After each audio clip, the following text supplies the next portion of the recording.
ॐ नमो भगवते वासुदेवाय।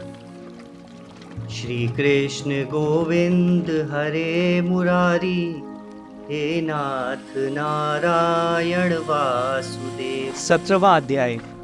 राजा परीक्षित का राजवेशधारी कलयुग को मारने के लिए उद्यत होना। कलयुग का परीक्षित के पैरों में पड़ना और परीक्षित का क्षमा प्रदान करना। सूत जी बोले, हे शौनक, जब धर्म और पृथ्वी ऐसी वार्ता कर रहे थे कि उसी समय राजसी वेश में एक शूद्र वहां आया। वह हाथ में एक लंबा सा दंड लिए था। उसने गौ पर जोर से एक डंडा मारा और डंडे तथा पैर से भी वह गौ और बैल को बारंबार मारने लगा।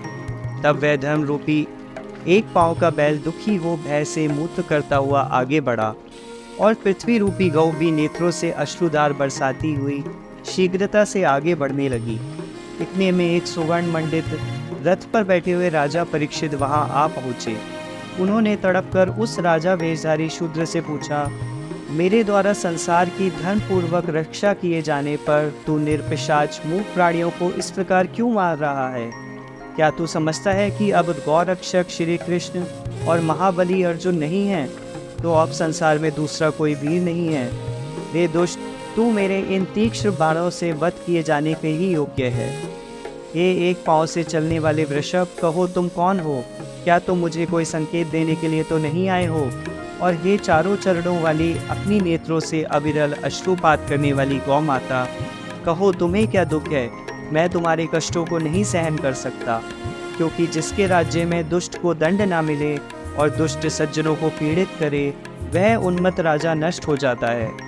जो राजा दुष्टों को दंड नहीं देता, वे घोरतर नरक वासिका का अधिकारी है। किंतु दुखी जनों को दुख से मुक्त करना और इस प्रकार धर्म की रक्षा करना ही राजाओं का परम धर्म है। हे वृषभ देव, कहो तुम्हारे शेष तीनों पांव को किसने काट डाला? मैं तुम्हारे इस दुख से बड़ा दुखी हूँ। श्री कृष्ण जी की आज्ञा मानने वाले राजा के राज्य में यह असहनीय है। इससे मेरे पुरुषों के पवित्र यश में बड़ा बट्टा लग रहा है। हे वृषभ, कहो तुम कौन हो जिसने तुम्हें ऐसा कष्ट दिया हो? मैं उसे अवश्य मारूंगा।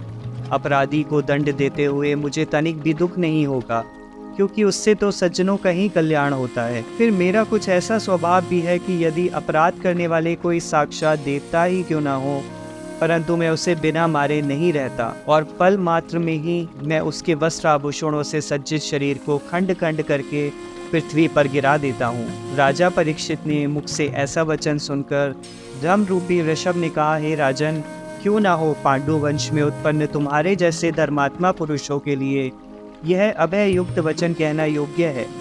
यदि ऐसा न होता तो भगवान श्री कृष्णचंद्र तुम्हारे पूर्वजों का दूतत्व नहीं करते। परंतु हे राजन, मैं तुमसे अपना परिचय क्या दूं? यदि तुम में श्रेष्ठता हो तो स्वयं ही विचार कर लो।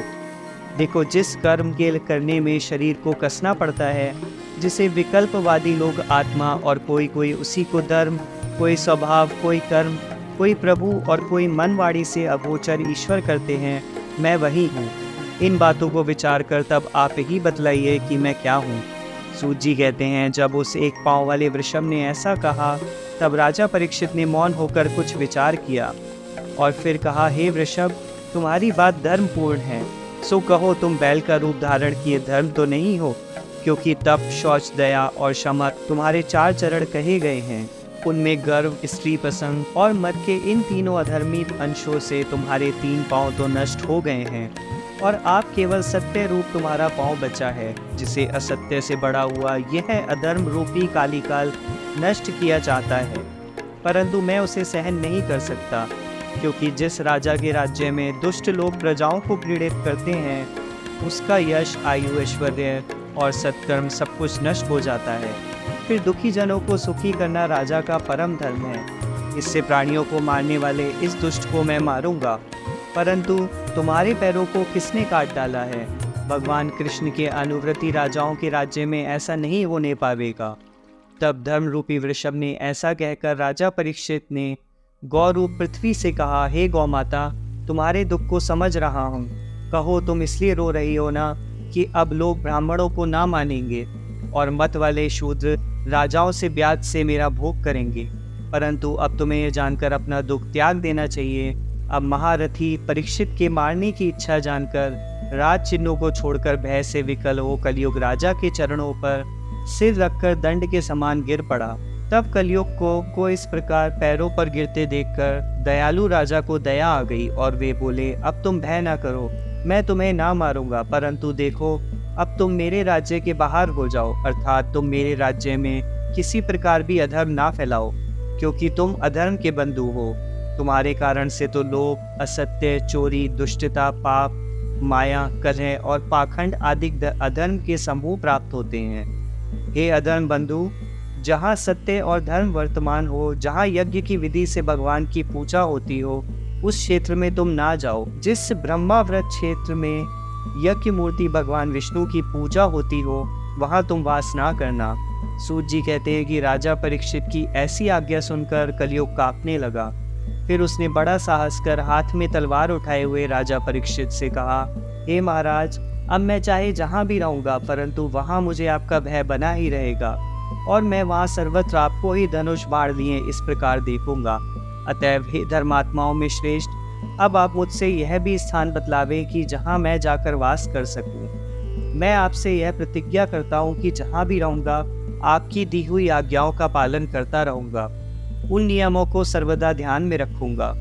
तब कलयुग के इस प्रकार बहुत कुछ गिड़गिड़ाकर पूछने और प्रार्थना पूर्वक कहने सुनने पर परम धर्मात्मा राजा परीक्षित ने कहा, अच्छा देखें, जहाँ जुआ, मद्यपान, व्याभिचारिणी स्त्रियां और प्राणी मारे जाते हों, इन्हीं चारों अधर्म के स्थान में जाकर तुम वास करो। कलयुग ने कहा, महाराज एक और कोई स्थान दीजिए। राजा ने कहा, अच्छा तुम सुवर्ण में भी वास कर सकते हो। फिर तो कलयुग ने राजा के सुवर्ण मुकुट में भी अपना वास कर लिया।